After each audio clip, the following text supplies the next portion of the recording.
Olá, muito bom dia para você que está ligado na programação do SBT. Hoje é 7 de setembro. Você estava em rede nacional e agora se conecta à rede local de televisão. Isso significa que a gente está mais perto um do outro. Este estúdio fica aqui em Brasília, na Asa Sul, a poucos quilômetros da Esplanada dos Ministérios, onde ocorrem as celebrações nesse momento. Então a gente vai ver as notícias que mexem mesmo com a nossa vida. Distrito Federal e entorno, eu sou Felipe Malta e é hora de jornalismo responsável, sem perder o otimismo.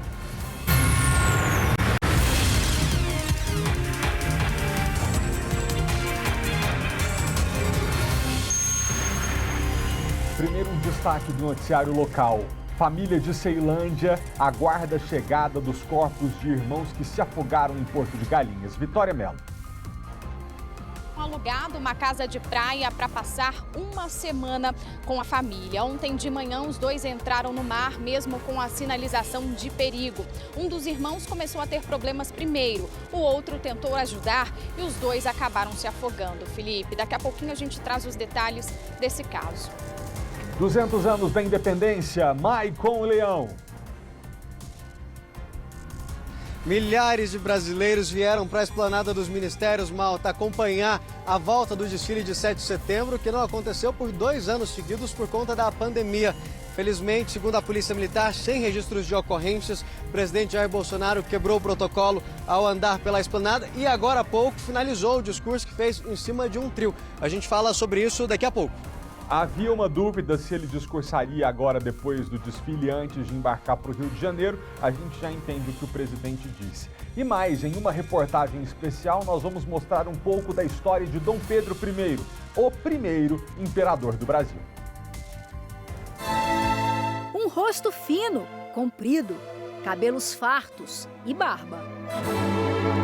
Características marcantes do homem que gritou independência ou morte 200 anos atrás. Nem todo livro de história conta os detalhes da vida particular do primeiro imperador do Brasil. Ele teve, oficialmente, 2 esposas, Dona Leopoldina e Dona Amélia, mas colecionou inúmeras amantes. O nosso jornal já está no ar.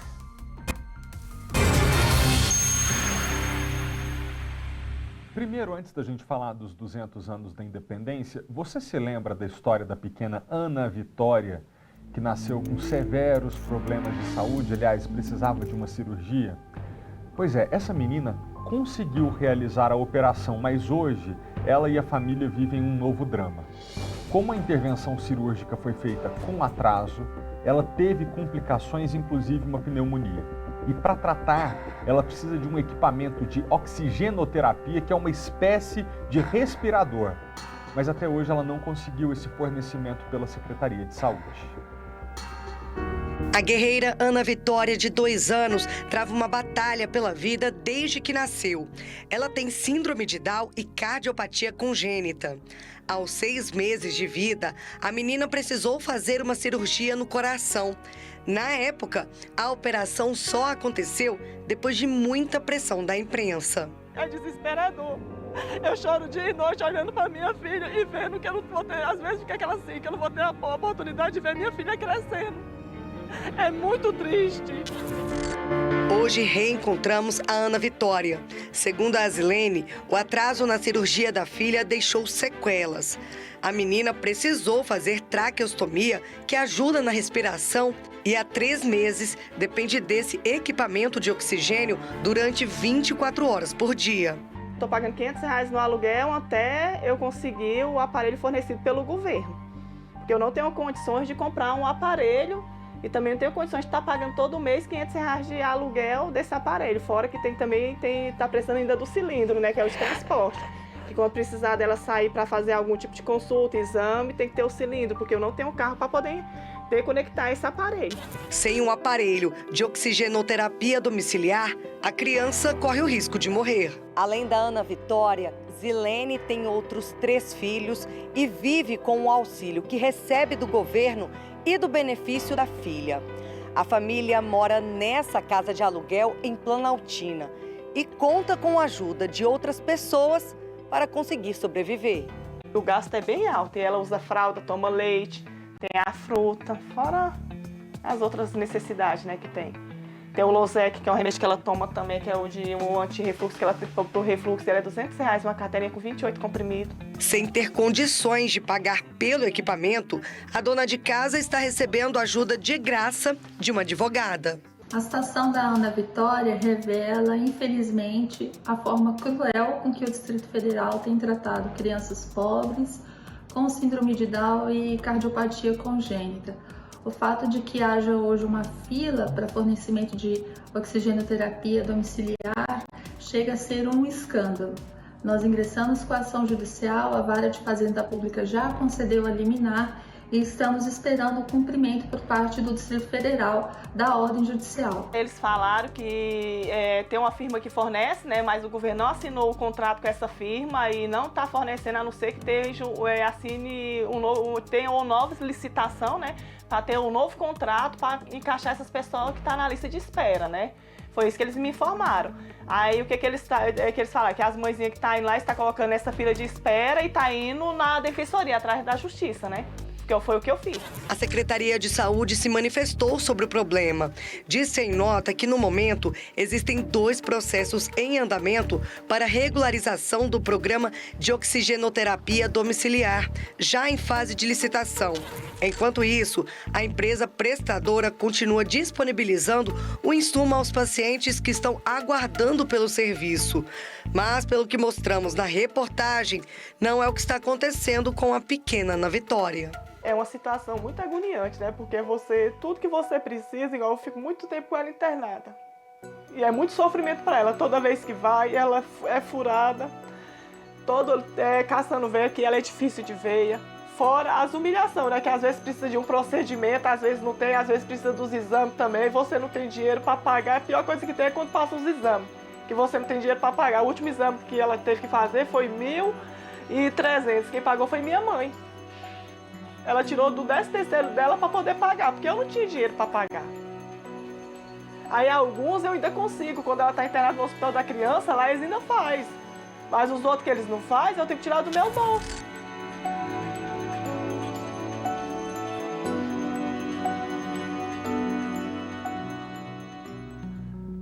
Nos 200 anos da independência, a gente ainda vê que direitos básicos garantidos em Constituição, como a saúde, a gente ainda tem uma longa caminhada para vê-los efetivados na vida da população. Como vocês viram na reportagem, a Secretaria de Saúde informou que existem 2 processos em andamento para a regularização do programa de oxigenoterapia domiciliar aqui no Distrito Federal e que esses 2 estão em fase de licitação. Aí nós perguntamos especificamente sobre o caso da Ana Vitória. E aí, especificamente sobre o caso da Ana Vitória, nós não fomos respondidos. O GDF foi condenado pelo Tribunal de Justiça a pagar uma indenização de R$300 mil aos pais de um bebê que nasceu dentro de um banheiro do Hospital Regional de Samambaia em novembro do ano passado. A juíza que analisou o caso entendeu que houve falha na prestação de serviço porque o parto era de urgência e o atendimento foi negado. Na época, quando a gestante sentiu as contrações, chamou o SAMU e foi orientada a ir para o hospital por meios próprios. Ela e o marido foram de moto para o hospital de Samambaia. Como não foi atendida de pronto, o bebê acabou nascendo no banheiro da unidade de saúde. O pai gravou o nascimento do filho. O casal registrou o boletim de ocorrência na 26ª DP. Apesar de todas as provas documentais e de vídeos, o GDF negou os fatos, alegando não ter havido qualquer situação que se basearia o dano moral. O que se percebe é um grande absurdo e falta de compromisso com a família, que não teve nenhum direito preservado desde o momento que chegou ao Hospital Regional de Samambaia. Para a juíza que determinou a sentença, os pais sofreram abalo psicológico diante dos atendimentos negados e pelas circunstâncias do nascimento do bebê em ambiente totalmente insalubre. Ainda cabe recurso dessa decisão. E num dia como o de hoje, em que a gente costuma olhar para situações ao nosso redor e tentar fazer um balanço, né, de como caminhamos, o quanto falta caminhar para a sociedade que a gente quer viver nesse Brasil independente, você que mora aqui no Distrito Federal certamente concorda comigo. Nossas polícias fazem um trabalho de excelência, Polícia Militar e Polícia Civil. É lamentável que depois de descobrir quem é o criminoso, descobrir quem é o assassino, descobrir quem é o estuprador, a justiça normalmente não lhe dê a devida punição. Mas veja bem, as polícias têm feito o seu trabalho, tanto que a Polícia Civil desvendou um estupro que aconteceu 15 anos atrás aqui no Distrito Federal. 15 anos atrás, descobriram agora, e graças à tecnologia de cruzamento de dados de DNA. O crime aconteceu em 2007, quando uma moradora do Lago Norte, à época com 30 anos, foi violentada por um homem que invadiu a casa dela. No mesmo dia, a mulher procurou a polícia, que coletou amostras biológicas e fez exames de corpo de delito. Mas o homem nunca foi encontrado, pela falta de imagens e também porque ele usou capuz e luvas, o que atrapalhou a identificação. E aí, o caso foi arquivado. O material genético colhido no corpo da vítima no ano de 2007 foi cadastrado no Banco Nacional. Em 2022, um indivíduo que cumpre pena privativa de liberdade no estado de Minas Gerais, por ter cometido um crime de homicídio qualificado, foi submetido a esse exame obrigatório de identificação de perfil genético. O DNA dele foi cadastrado no Banco Nacional e foi obtido um confronto positivo, ou seja, uma combinação entre o DNA dele e o material genético colhido no corpo da vítima do crime de estupro ocorrido em Brasília em 2007. Olha, a gente já vai tratar agora da celebração da independência, mas antes eu queria só trazer um destaque que talvez você e a sua família hoje ou já foram para a esplanada e voltaram para casa, ou parte dos seus familiares ainda está na celebração, talvez você esteja descansando, talvez assim como eu você esteja trabalhando. Mas há uma família aqui do Distrito Federal para a qual este feriado de independência está sendo muito difícil. 2 turistas aqui do Distrito Federal foram arrastados por correntes marítimas e morreram afogados na praia de Porto de Galinhas, em Pernambuco. Eles são irmãos. Um deles até foi resgatado com vida, mas não resistiu e morreu num posto de saúde lá da região. A repórter Vitória Mello tem outros detalhes dessa tragédia. Vicky, boa tarde para você. Eles eram moradores de Ceilândia, né? Estavam num grupo, assim, estavam em família e passavam o feriado lá em Porto de Galinhas. É isso, Felipe. Boa tarde a você, boa tarde a todos. Os irmãos tinham alugado uma casa para passar o feriado, né? Passar cerca de uma semana com a família lá em Porto de Galinhas. Ao todo, 16 pessoas estavam nessa residência. De acordo com a Prefeitura de Pojuca, os 2 irmãos ontem de manhã entraram no mar, mesmo com aquela sinalização de perigo. Primeiro, o Leomar dos Santos, de 42 anos, teve problemas, né? E depois, o irmão, né? O Lindomar dos Santos, de 39 anos, tentou socorrê-lo. Lindomar foi localizado, como você disse, ainda com vida, mas não resistiu, acabou morrendo lá no posto de saúde, lá de Porto de Galinhas. Já o corpo de Leomar foi encontrado ontem à tarde, a cerca de 2,5 km da residência onde eles tinham alugado. A operação de resgate contou com cerca de 50 salva-vidas, mergulhadores, motos aquáticas e também contou com apoio do helicóptero do Corpo de Bombeiros. Lindomar era agente socioeducativo lotado na unidade de internação do Recanto das Emas. Inclusive, minutos antes de entrar na água, ele havia mandado um vídeo no grupo de trabalho, ali no grupo do trabalho, mostrando o café da manhã que ele estava tomando na beira da praia. Em nota, o Sindicato dos Servidores da Carreira Socioeducativa lamentou o ocorrido e a Prefeitura de Pojuca também se solidarizou com a família e reforçou, para os turistas tomarem cuidado com a sinalização, respeitarem essa sinalização de perigo, porque infelizmente uma tragédia que acabou levando a vida de 2 moradores aqui do Distrito Federal, 2 moradores de Ceilândia. Então fica também um alerta para todo mundo. A gente sabe que água realmente é um perigo, ainda mais um mar e com sinalização, Felipe? Eu volto com você. Muito obrigado. Aqui a gente não tem mar, mas tem o lago. Hoje é feriado, muitas famílias talvez aproveitem a tarde de hoje para se refrescar nas águas do Lago Paranoá. Muito cuidado, tá, gente? Hoje é 7 de setembro, dia do bicentenário da independência do Brasil.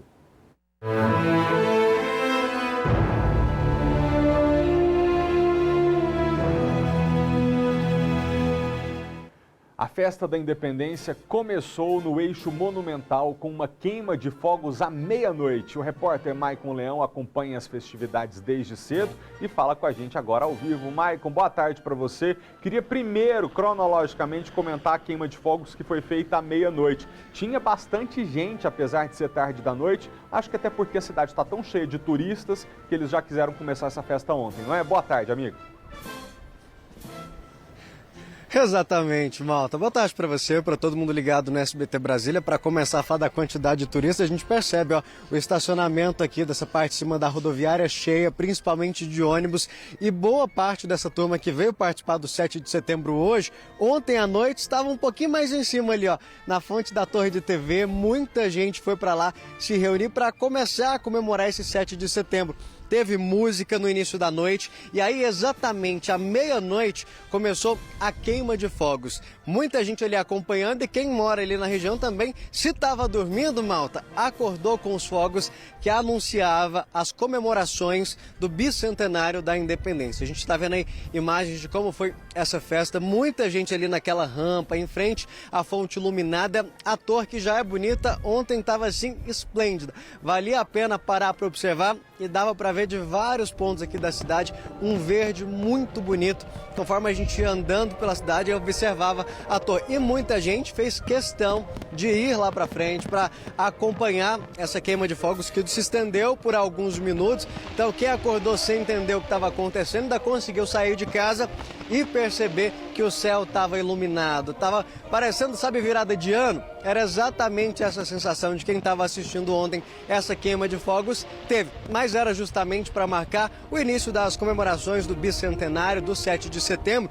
que se estendeu, claro, logo pela manhã. A gente fala ao vivo aqui de cima da Biblioteca Nacional, justamente para dar para você que está em casa, Malta, uma vista privilegiada aqui da esplanada dos ministérios e para conseguir acompanhar. O desfile terminou agora há pouco, a gente ainda percebe muita gente voltando. O desfile começava lá perto do Palácio da Justiça, em frente ao Congresso Nacional, onde as pessoas estavam mais juntas, mais reunidas. Ali pouco depois da Catedral ficava um dos bloqueios onde as pessoas eram revistadas para garantir que quem passasse lá para a região onde estava iniciando esse desfile, onde as autoridades também estavam reunidas, estivessem em segurança. Em cima de alguns ministérios também estavam alguns policiais, inclusive alguns atiradores de elites do Exército. Como a gente adiantou, o desfile terminou agora há pouco. Começou por volta de 9 horas da manhã. O presidente Jair Bolsonaro saiu da residência oficial, Malta. Era perto de 8h20, 8h30 da manhã. Um trajeto curto até ali. Ele veio naquele carro tradicional, Rolls-Royce. As crianças que estavam ali perto também vieram com ele. Na chegada aqui ao palanque, onde ele acompanhou o desfile, houve uma quebra de protocolo ali rapidinho. Ao invés dele descer do carro e subir para o palanque, ele andou por cerca de 500 metros ali na esplanada, cumprimentou alguns apoiadores e depois subiu para o palanque, de onde assistiu o desfile. Para começar, a Esquadrilha da Fumaça deu um show aqui no céu da esplanada, coisa mais linda, 7 aeronaves, inclusive um desfile assim mais especial, Malta, porque esse ano a Esquadrilha da Fumaça completa 70 anos, com mais de 4.000 apresentações por aí. Fez a apresentação inicial e daqui segue para o Rio de Janeiro, onde se apresenta logo mais à tarde. Outro destaque também desse desfile foi a apresentação dos paraquedistas, que saltaram bem aqui no meio da esplanada e desceram com a bandeira do país para entregar ao presidente Jair Bolsonaro. Depois dessa abertura triunfal do desfile, aí sim começaram os outros militares, alunos de escolas públicas aqui do Distrito Federal. Um detalhe que chamou a atenção, que foi estreia esse ano, foi a participação de 27 tratores representando todos os estados e o Distrito Federal. O presidente Jair Bolsonaro estava acompanhado também de outras autoridades, inclusive autoridades de Portugal, que vieram para participar justamente dessa comemoração do bicentenário. Afinal, o Brasil está completando 200 anos de independência. A gente ainda tem muitos detalhes para contar, né, Malta? Pois é, o Maicon, mais cedo, quando eu estava a caminho aqui do trabalho, eu estava ouvindo a rádio, inclusive Ariane Bittencourt, que é repórter da Nova Brasil FM, estava aí na esplanada junto com vocês e ela dizia na rádio que estava até friozinho. O tempo jogou a favor das pessoas que quiseram celebrar celebrar a independência do Brasil. Eu queria te perguntar se continua fresquinho ou se agora o tempo já esquentou e já está seco, como é previsto para setembro aí na região central. A previsão para hoje, Malta, é de máxima de 29 graus. A gente já começa a sentir essa máxima agora. No início da manhã, realmente, o tempo estava jogando a favor. A sensação que a gente tinha era até que estava nublado.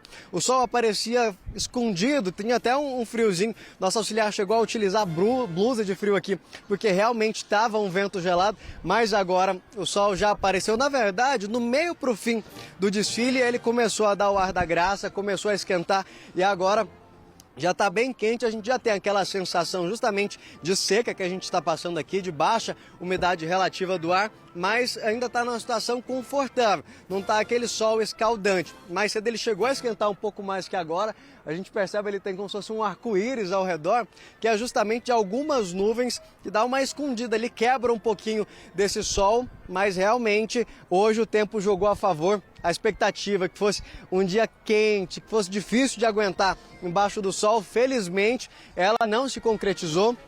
A gente percebe que está um clima mais agradável, um vento até fresquinho, mas você foi parado muito tempo no sol, você consegue sentir ele. Mas no mais está mais fresquinho mesmo, viu? Pois é, bom que o tempo esteja assim para a gente receber bem os turistas de fora de Brasília que vieram à capital para o bicentenário da independência, porque nós, brasilienses, até toleramos o sol a pino e a secura, né? Mas quem vem de fora, gente, fica com a impressão que a gente mora num deserto. Que bom que o nosso tempo mais fresco na manhã dessa quarta-feira recebeu bem os turistas de tantos lugares do Brasil. Eu queria pedir, se fosse possível, para a gente colocar na tela rapidinho para você em casa reparar como foi linda a queima de fogos na Torre de TV à meia-noite deste 7 de setembro. Eu ouso dizer que não vi, nem em comemoração de fim de ano aqui no Distrito Federal, queima de fogos tão bonita. Olha isso! Que harmonia de cores, que coisa ensaiada, bem pensada, realmente foi lindo. E a gente já sabe que muitas pessoas que hoje estão aí na celebração e que acompanharam o desfile cívico-militar estiveram ainda à meia-noite ali na Torre de TV, quando oficialmente começou este 7 de setembro. Lembrando, né, a Torre de TV fica exatamente entre o setor hoteleiro sul e o setor hoteleiro norte. Então, os milhares de brasileiros que vieram nos visitar de outras partes do Brasil estavam ali pertinho das suas acomodações e puderam começar essa festa ainda de madrugada. Que coisa mais linda, muito, muito, muito bonita.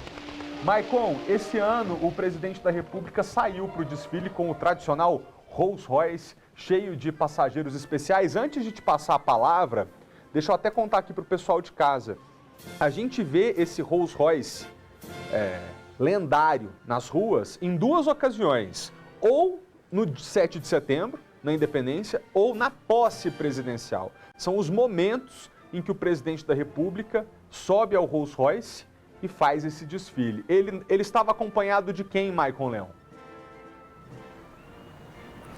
Ele estava acompanhado, na verdade, Malta, ali no início, na hora de embarcar no Rolls Royce, ele estava inclusive acompanhado de alguns filhos, mas no momento em que houve esse desfile, foi de várias crianças e da primeira-dama Michele. Eles vieram um trajeto curto até ali, pouco depois do Palácio do Planalto, onde estava montado o palanque para acompanhar o desfile. Foi assim, momentos que a gente está falando, um desfile de 7 de setembro realmente muito marcante. Primeiro porque a gente, há 2 anos, não via essa tradição que traz brasileiros de vários cantos do país para acompanhar, já que o desfile de 7 de setembro, ele tem uma das apresentações mais bonitas do país, já que todas as forças de segurança se apresentam aqui.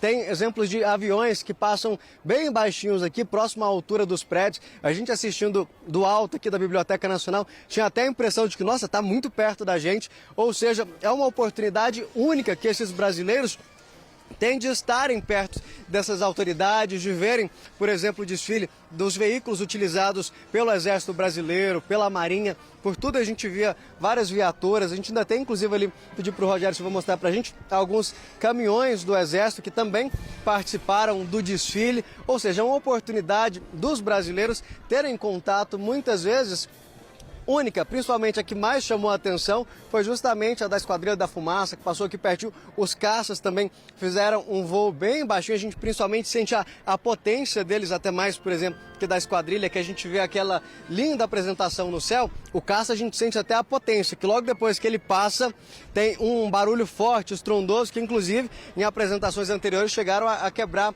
alguns vidros ali do TSF, tão poderosa essa potência. Então hoje eles passaram um pouco mais alto, até para evitar esse tipo de situação, mas mesmo assim uma apresentação brilhante que muitas pessoas viajaram justamente para ter esse momento. Foram 2 anos sem que isso acontecesse por conta da pandemia, e esse retorno volta marcando principalmente pelo bicentenário dos 200 anos da independência do Brasil. E o mais bonito é a gente mostrar, Malta, principalmente isso aqui, ó, a quantidade de pessoas, e pelo que a gente tem de dados da Polícia Militar, é que não teve nenhuma ocorrência significativa, nenhum registro de tumulto. Muitas pessoas vieram para aproveitar com tranquilidade. A gente vê ali, ó, família completa, passeando. Afinal, é uma tradição do brasileiro, do brasiliense, vir acompanhar esse desfile de 7 de setembro e ver a esplanada assim, completamente cheia de gente, sem tumulto, sem confusão, sem registro de ocorrências. Mais cedo tinha inclusive uma outra base aqui de saúde, a gente percebe ali embaixo, vou pedir para o Rogério se vai mostrar,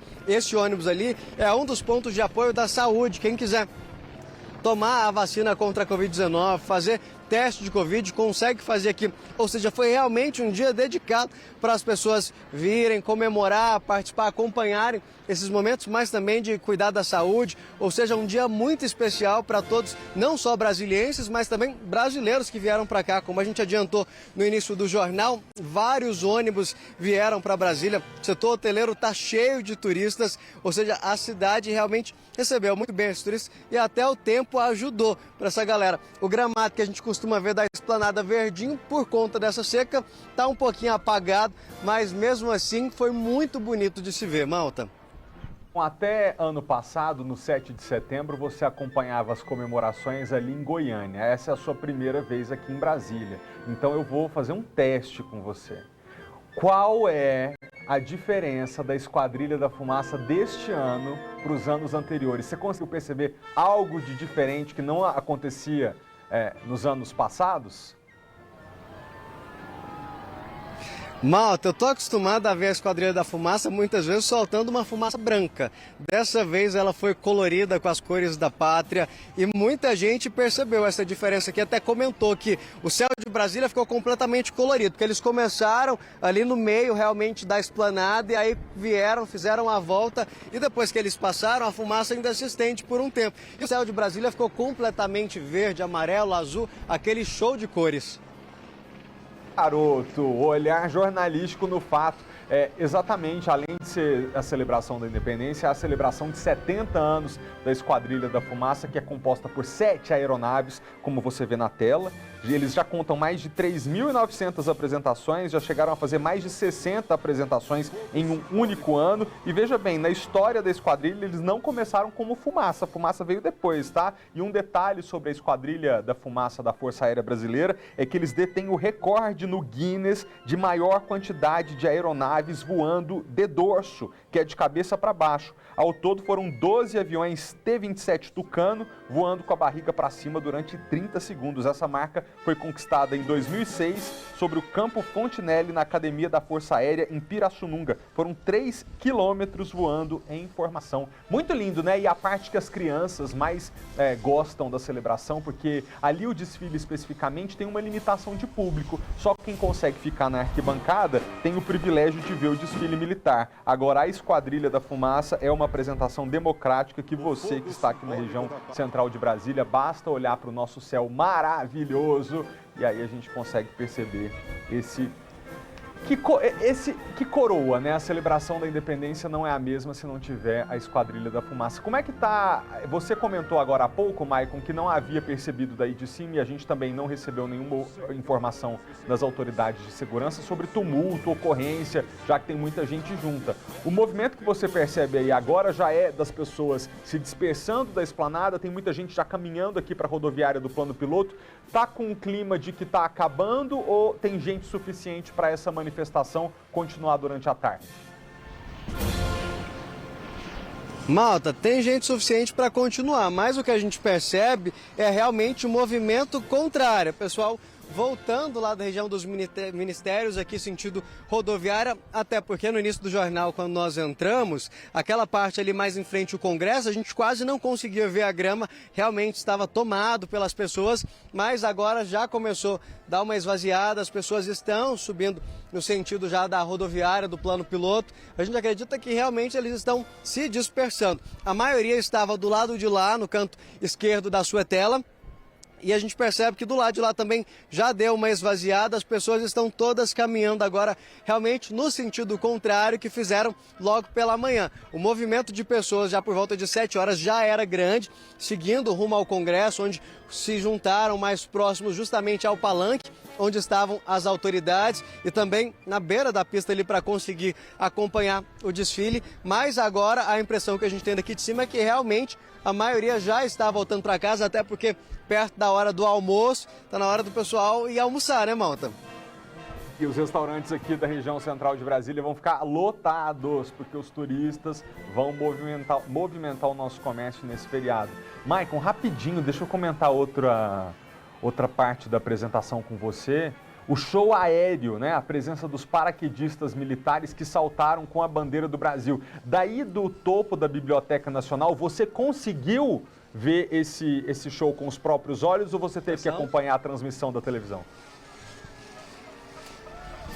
Deu para ver direitinho, viu, Malta? Justamente daqui onde nós estamos, eles pularam bem no meio aqui do Congresso. Acho que de vários pontos aqui de Brasília que você estivesse, por exemplo, ali da torre de TV, aqui até mesmo do setor hoteleiro norte, você conseguiria acompanhar esse show. Eles pularam bem aqui no meio, foram descendo devagarzinho e conseguiram descer certinho no meio do gramado aqui da esplanada, para que depois continuassem aquela tradição de entregar a bandeira para o presidente Jair Bolsonaro. Foi uma cena muito bonita e aconteceu antes mesmo da apresentação da Esquadrilha da Fumaça. A gente estava aqui acompanhando, o céu de Brasília primeiro ficou tomado pelas aeronaves que participariam dessa cerimônia. Eles ficaram dando voltas aqui, então de vários pontos da cidade a gente conseguia acompanhar os comboios passando devagarzinhos com a distância variada de alguns, e aí de repente veio o KC, posicionou ali e esses paraquedistas saltaram bem no meio aqui do gramado da esplanada em um pouso assim praticamente perfeito. Ventava bastante na hora e parecia uma dança, eles indo e voltando até que conseguiram pousar bem aqui no gramado e seguiram a tradição de logo depois do pouso fazer a entrega da bandeira do Brasil ao presidente Jair Bolsonaro, Malta.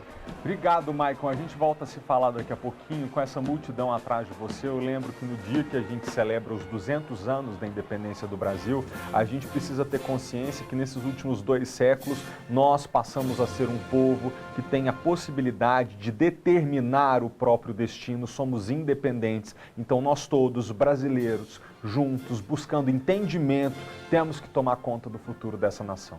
Agora, detalhe histórico.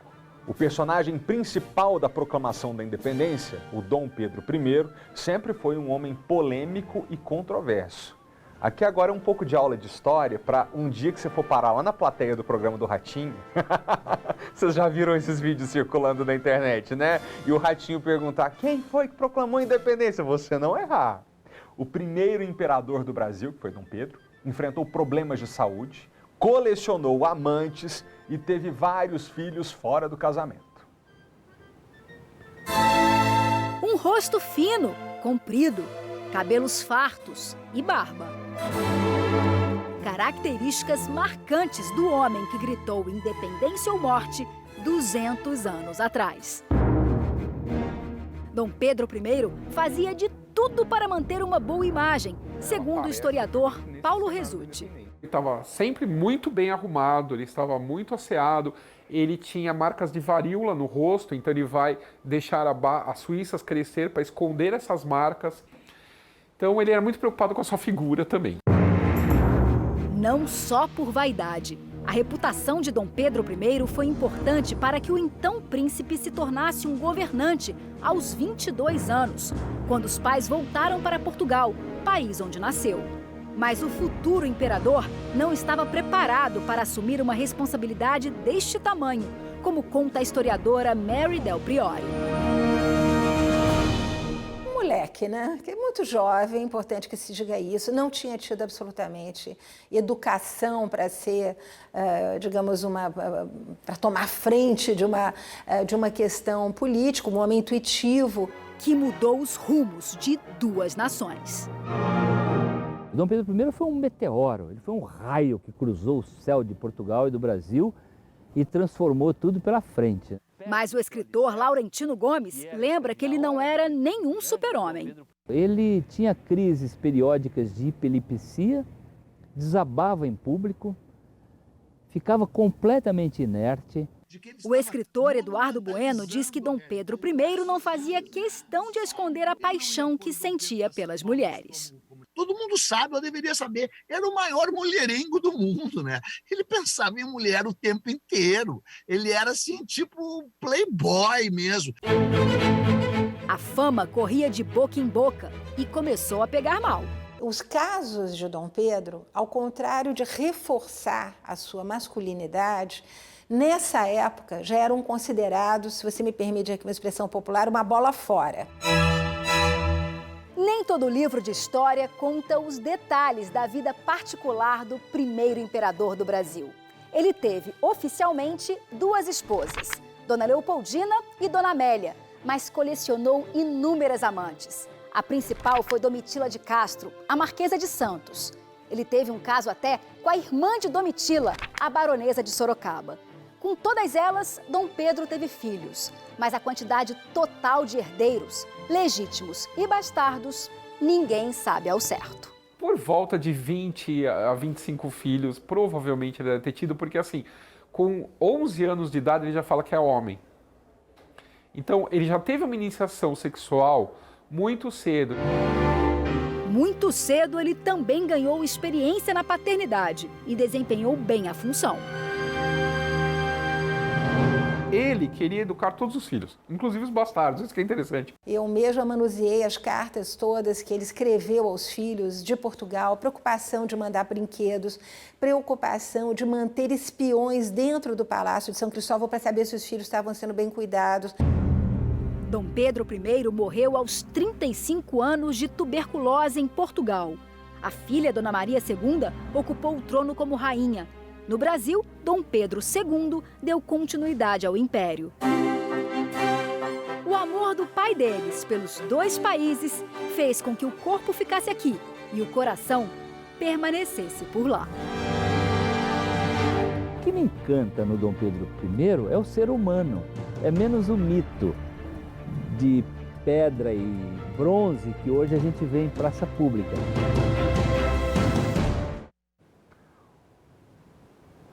Eu quero continuar a nossa aula de história aqui agora, porque se você parar na plateia do Ratinho, você não vai fazer feio no quiz. Olha só, é bom para a gente aproveitar e aprender. A gente nunca esteve num momento do Brasil em que as pessoas quiseram tanto, não é? Se interessar pela nossa história, pelas nossas questões, por como chegamos ao ponto que chegamos. Então veja só, lá atrás, em 1822, Dom Pedro I decidiu romper com o país que fazia da gente colônia, que era Portugal. E ele fez isso durante uma viagem a São Paulo. O grito do Ipiranga foi eternizado no quadro Independência ou Morte. Parece um palácio, enorme, imponente. O Museu do Ipiranga, no Parque da Independência, remete a uma das épocas mais importantes da história do Brasil. Mas há 200 anos, não era sofisticado assim, como conta o escritor Laurentino Gomes. Isso daqui era um caminho de tropas, de mula, lugar muito simples. As pessoas estavam realmente em situação muito precária, criando o Brasil independente. O que prova que nem sempre a narrativa oficial é fiel aos fatos. Isso também vale para as imagens. No quadro Independência ou Morte, o pintor Pedro Américo retratou o grito com um glamour a mais. A começar pelo palco onde aconteceu a proclamação da independência, segundo a historiadora Mary Del Priore. Não foi um berro às margens do Ipiranga, é bom que se entenda isso, né? Eu acho muito justo que se fale em independências e que se pense, sobretudo, que não foi meia dúzia, né, de pessoas, enfim, uma elite que, de alguma maneira, vai consolidar essa independência. E tem mais. Dom Pedro I não estava em uma viagem oficial, explica a historiadora Lília Schwartz. Ele tinha ido visitar a sua amante, a Marquesa de Santos. Ele não estaria, portanto, com aquelas roupas oficiais. Nem a cavalo. Ele estava com dor de barriga, montando numa mula. Na hora do grito de Ipiranga, o Dom Pedro I ia para o matinho para prover-se. E aquela casinha pintada no fundo do quadro? É a famosa Casa do Grito. Tem um detalhe que muita gente não sabe. A Casa do Grito não existia quando Dom Pedro I proclamou a independência. Ela foi construída quase 30 anos depois. A importância que a casa ganhou nesse capítulo da história do Brasil também é responsabilidade do pintor Pedro Américo, que ficou encantado pelo imóvel durante as visitas que fazia ao Ipiranga e decidiu acrescentá-lo na obra. Para historiadores, é um símbolo que faz parte de todo um cenário construído no imaginário das pessoas sobre como nos tornamos independentes de Portugal. O quadro do Pedro Américo é um quadro lindo, maravilhoso, importantíssimo, mas as pessoas deveriam saber que ele foi pintado 66 anos depois dos acontecimentos. O escritor Eduardo Bueno lembra ainda que a importância da data também é questionada. Quando Dom Pedro diz fico, o famoso dia do fico, aquilo já era um rompimento que não tinha volta. No dia 12 de outubro, ele é aclamado pelo povo no Rio de Janeiro e vira imperador do Brasil. Então, se você tivesse que escolher uma data, ou 9 de janeiro, ou 7 de setembro, ou 12 de outubro, o 7 de setembro seria a menos qualificada para isso.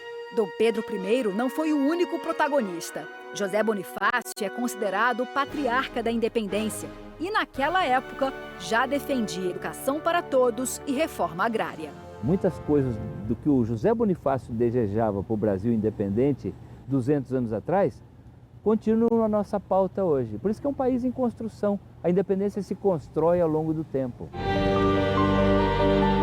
Um país que precisa ser pintado de uma maneira menos desigual e mais justa, e que não leve mais 200 anos.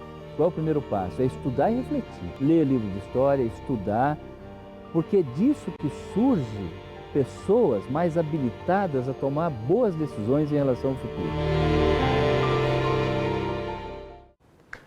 Durante todo o mês de setembro, o SBT News vai mostrar curiosidades sobre a independência do Brasil. Você pode conferir em sbtnews.com.br. Pessoal, a gente vai fazer um rápido intervalo, mas antes, vamos ver como é que está o tempo lá fora? Abre a janela, pessoal. O dia segue ensolarado, com temperatura de 24 graus. A umidade relativa do ar está em 44% e o nosso jornal volta já já.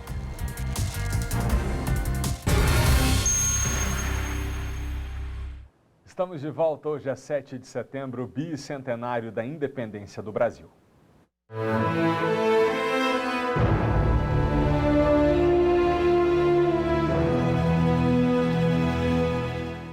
Brasileiros de várias regiões do país vieram para o desfile dos 200 anos da independência. A esplanada ficou lotada numa celebração pacífica e com momentos marcantes. Antes do desfile, a esplanada dos ministérios já estava tomada com as cores da bandeira do Brasil. Pessoas de várias partes do país vieram acompanhar a festa da independência. Viemos aí com uma caravana grande aí de Tangará da Serra, Cáceres, região do agronegócio lá. Aproximadamente quase uns 30 para 40 ônibus do estado de Mato Grosso para acompanhar as festividades aqui. Vim de Belo Horizonte para prestigiar o evento do desfile, né, dos 200 anos da independência do Brasil. Vim ano passado também, né, a gente sempre está presente aqui fortalecendo a democracia. Eu vim de Valparaíso de Goiás e a importância de estar aqui hoje é a festa da democracia, da independência do nosso Brasil. Eustáquio deu um jeitinho de não perder nada do desfile. Para ficar mais alto, para ter uma visão melhor aqui para nós. Você é daqui de Brasília mesmo? Sou da Canangolândia. Você veio de bicicleta de lá para cá? Bicicleta, acompanhar o movimento aqui. Um grande esquema de segurança foi montado. A Polícia Militar fez barreiras e revistou todos que acessaram o centro de Brasília. Estava proibido a entrada com armas, lasers, explosivos, sprays e mastros. Seguro, aqui é seguro. Nem a seca que tem castigado Brasília impediu que tanta gente viesse comemorar a data. O clima até ajudou e o vento frio amenizou o calor. Sorte dos ambulantes, que aproveitaram para faturar uma grana extra. Voltar sem nada, tudo seco hoje. Vender tudo. Mas hoje vai dar muita gente mesmo, muita gente. E graças a Deus tá ótimo, as vendas tá boa, fé Deus, vai acabar tudo. Que venha mais cliente para cá. Lair mora no Rio Grande do Sul e viajou com a família durante 3 dias de ônibus para prestigiar o bicentenário da independência do Brasil. Daqui 200 anos eu quero um Brasil melhor. Com a graça de Deus, né, que é Ele que está no comando. Tomara que venha antes, né, amiga? Antes de 200 anos. A gente vai voltar a falar do desfile cívico, porque a repórter Kátia Gomes, que preparou essa reportagem pra gente, durante toda a manhã acompanhou a movimentação ali do chão, junto com as milhares de pessoas que foram à esplanada.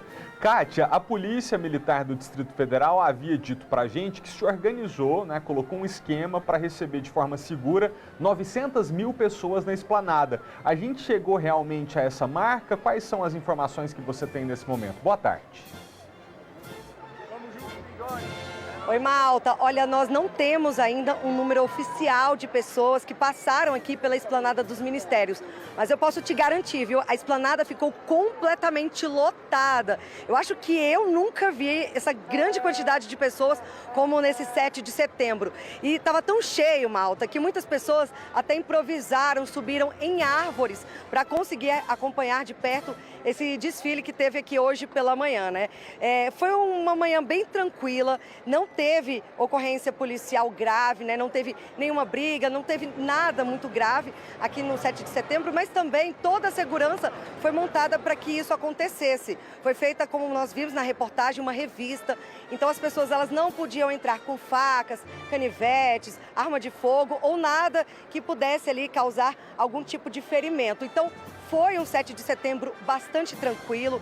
Várias pessoas, né, de vários países, estados aqui do país também vieram participar. Tiveram pessoas que vieram até de caravana, diversos ônibus. Isso tudo para prestigiar o 7 de setembro. Alguns candidatos, principalmente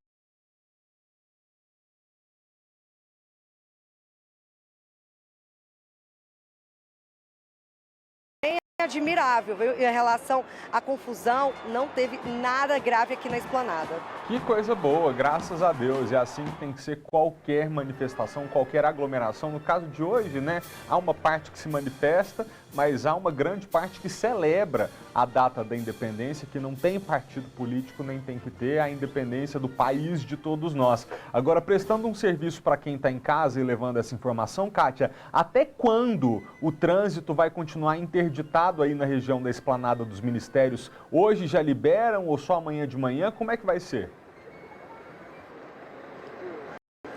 Então, Malta, tudo depende da movimentação, porque tem previsto uma manifestação aqui para a partir da 1h da tarde. Então, se tiver essa manifestação e dependendo do horário, aí não tem como saber exatamente quando a esplanada será liberada. Mas para dar mais detalhes, eu vou conversar agora com o Major Bruck, que está aqui ao meu lado.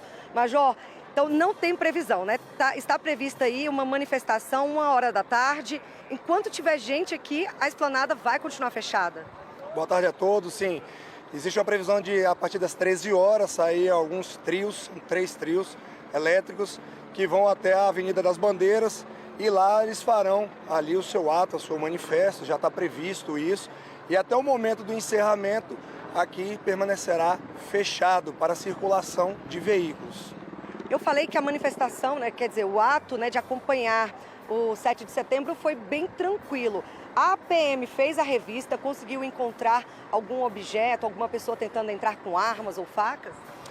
Bom, em geral, o que os policiais militares da revista conseguiram achar eram hastes para bandeiras, tubos de PVC, que faziam suporte a alguns cartazes, alguns aerosóis, facas pouquíssimas, alguns canivetes e alguma coisa assim. Agora, arma de fogo, negativo. Foi bem tranquilo, a população, os manifestantes entenderam ali que a Polícia Militar estava para zelar pela integridade física de cada um que veio participar, e todos acataram da melhor forma possível.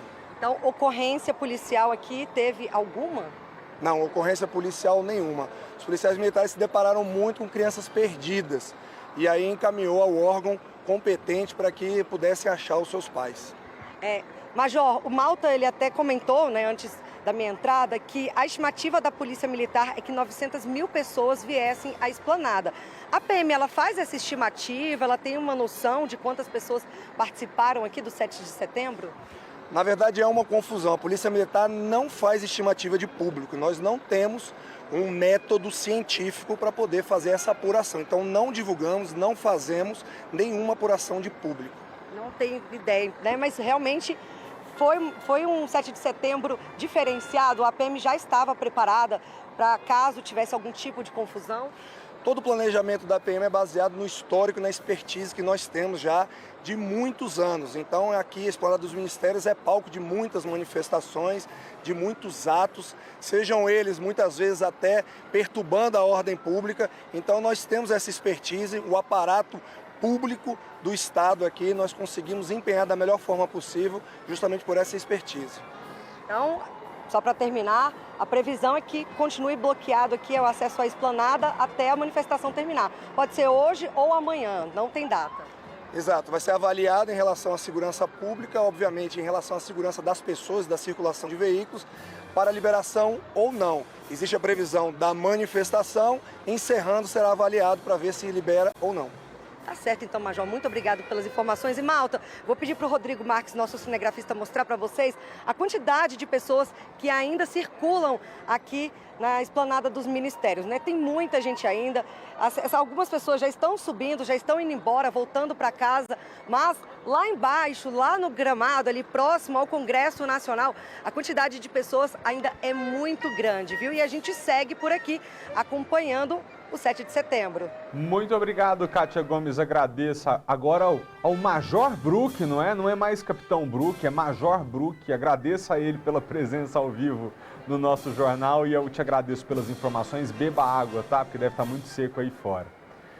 Por mais que as pessoas já estejam caminhando rumo ali a rodoviária do plano piloto para dispersão, tem muita gente. E só fazendo uma pequena correção, o que eu disse antes de entregar a palavra para a Kátia, não era uma expectativa de 900 mil pessoas, mas sim que as forças de segurança haviam se preparado para garantir que tudo funcionasse com normalidade, com até 900 mil pessoas presentes. Então é diferente, né? O presidente Jair Bolsonaro fez um público agora há pouco, assim que fez um discurso, né, agora há pouco, assim que o desfile de 7 de setembro terminou. A fala foi transmitida pela internet e o presidente estava em um trio elétrico na outra faixa da esplanada. O Ricardo Brant, repórter do SBT News, acompanhou esse discurso e é ele que a gente aciona agora para ter as informações. Ricardo, boa tarde para você. Boa tarde, Malta. Boa tarde a todos que nos assistem. Havia dúvidas sobre um discurso do presidente Jair Bolsonaro logo após o desfile, mas assim que terminou a solenidade do bicentenário, Malta, ele se dirigiu com a primeira-dama Michele Bolsonaro e fez um discurso recheado de citações às eleições, convocando as pessoas para votação no dia 2 de outubro e com ataques indiretos ao PT, principal adversário na disputa eleitoral, e inclusive fazendo citações ao STF, mas um tom bem abaixo do que se esperava em relação às críticas aos ministros do Supremo Tribunal Federal e inclusive chamando a primeira-dama para participar do discurso. Ela fez uma fala antes dele, também recheada de citações eleitorais, e durante toda a apresentação foi muito ovacionado pelos presentes aqui e convocou todas as pessoas a participarem também do ato que vai acontecer no Rio de Janeiro, para onde ele segue daqui de Brasília para participar lá no Rio de Janeiro, Malta. Então, Ricardo, muito obrigado pelas informações. A gente tem algumas falas. Eu ia dizer isso agora, eu vou te pedir para ficar aí posicionado para a gente conversar daqui a pouquinho, enquanto a gente chama um trecho da fala do presidente. Pode rodar. Hoje vocês têm um presidente que acredita em Deus, que respeita os seus policiais e seus militares, um governo que defende a família e um presidente que deve lealdade ao seu povo. Vocês sabem à beira do abismo que o Brasil se encontrava há poucos anos, atolado em corrupção e desmando. Demos uma nova vida a essa esplanada dos ministérios, com pessoas competentes, honradas e patriotas. Começamos a mudar o nosso Brasil. Veio uma pandemia, lamentamos as mortes. Veio aquela errada política do fica em casa que a economia a gente vê depois. Enfrentamos também consequências de uma guerra lá fora. Quando parecia que tudo estaria perdido para o mundo, eis que o Brasil ressurge com uma economia pujante, com uma gasolina das mais baratas do mundo, com um dos programas sociais mais abrangentes do mundo, que é o Auxílio Brasil, com recorde na criação de empregos, com a inflação despencando e com um povo maravilhoso, e entendendo aonde o seu país poderá chegar. Somos uma pátria majoritariamente cristã, que não quer a liberação das drogas, que não quer legalização do aborto, que não admite a ideologia de gênero. Um país que defende a vida desde a sua concepção, que respeita as crianças na sala de aula, que respeita a propriedade privada e que combate a corrupção para valer. Isso não é virtude, é obrigação de qualquer chefe do executivo. Ricardo, que informações você tem para a gente sobre a agenda do presidente Jair Bolsonaro agora na parte da tarde, ainda nesse feriado da Independência? Oi, Malta, ele segue para o Rio de Janeiro, onde participa do ato que foi convocado do 7 de setembro, e ali sim é esperado aí uma grande manifestação do presidente e de apoiadores, mais com a conotação política e eleitoral, e haverá uma apresentação. A própria Esquadrilha da Fumaça, que fez aqui a tradicional sobrevoo sobre a esplanada, nesse ano de 2022, seguiu logo depois da sua apresentação na abertura do desfile para o Rio de Janeiro, aonde também vai fazer um sobrevoo lá na comemoração do bicentenário, e o presidente estará presente com seus apoiadores. É bom lembrar que ali é a casa, o reduto eleitoral do presidente, e é onde é esperado o grande evento aí político. Aqui em Brasília também há uma manifestação marcada para agora à tarde. As pessoas que estavam aqui no evento já estão saindo da esplanada, mas há ainda a previsão de haver alguns atos ainda durante a tarde. Malta. Muito obrigado, Ricardo, pelas informações. Você que nos acompanha aqui pela televisão, eu lembro que todas as informações, 24 horas por dia, você sempre acessa no sbtnews.com.br. QR Code está aqui sempre na tela para você. 7 de setembro também é aniversário do rádio no Brasil. Vamos ver. Que fala o repórter S, o testemunho ocular da história. Foi no centenário da Independência que o rádio foi ouvido pela primeira vez no Brasil. De lá para cá, muita coisa mudou. O rádio só cresce de audiência porque ele tem essa capacidade de ter a capilaridade de falar com as suas localidades, prestar serviço, utilidade pública. Em 100 anos, o rádio não só sobreviveu aos avanços tecnológicos, como também se reinventou. Hoje acompanha o mundo digital com transmissões pela internet, mas sem perder a magia, que toca a imaginação e as emoções dos ouvintes. Um cardápio sempre recheado, das antigas radionovelas apresenta Em Busca da Felicidade ao jornalismo. Amigo ouvinte, aqui fala o repórter Esso, testemunho ocular da história. O apresentador do SBT Ratinho, que começou a carreira no rádio aos 17 anos, foi um dos homenageados no evento organizado pela Associação das Emissoras de Rádio e Televisão de São Paulo. Tem gente que diz que é profissão. Eu acho que rádio não é profissão, acho que rádio é paixão. Hebe Camargo também foi lembrada em um aparelho da década de 40, o famoso modelo Capelinha. Mais de 80 peças foram criadas por artistas de todo o país. Uma votação online vai eleger as obras vencedoras que serão expostas no Museu Nacional da República, em Brasília. O rádio ainda é muito jovem, é muito atual, é muito moderno e 100 anos não é nada para o rádio. Vamos preparar aí porque nós temos muitos centenários pela frente. Você que está em casa e nos acompanha nesse feriado, desde já eu agradeço a audiência, mas eu te peço para ficar aí porque nós vamos fazer só mais um rápido intervalo e voltamos já.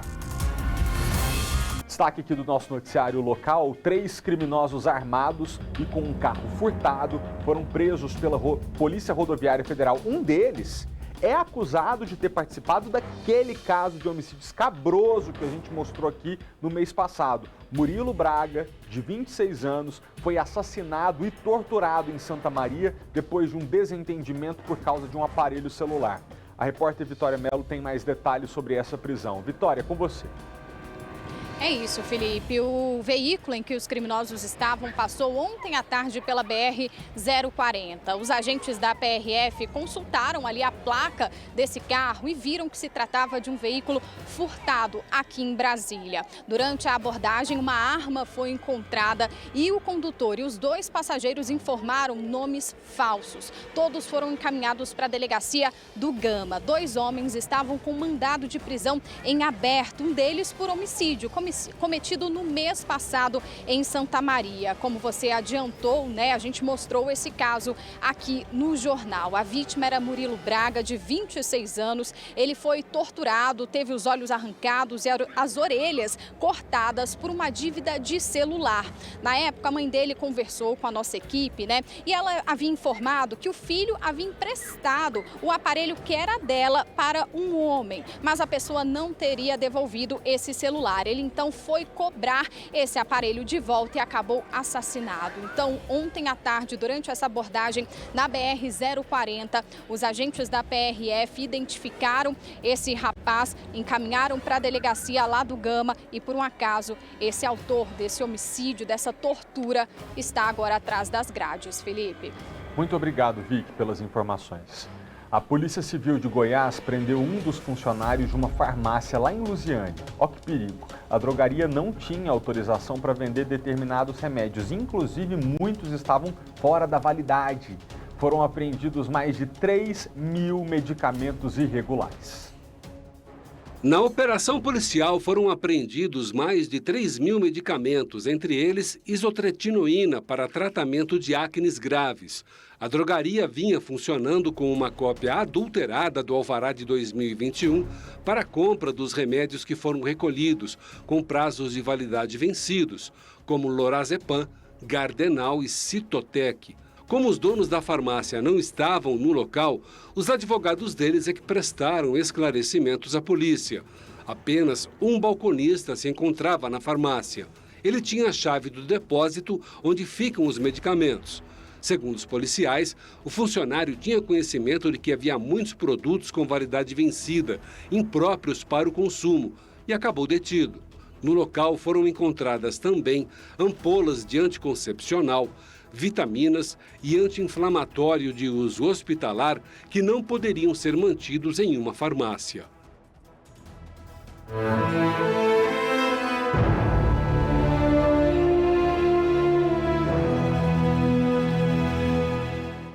O bicentenário da independência do Brasil foi lembrado pela Rainha Elizabeth II.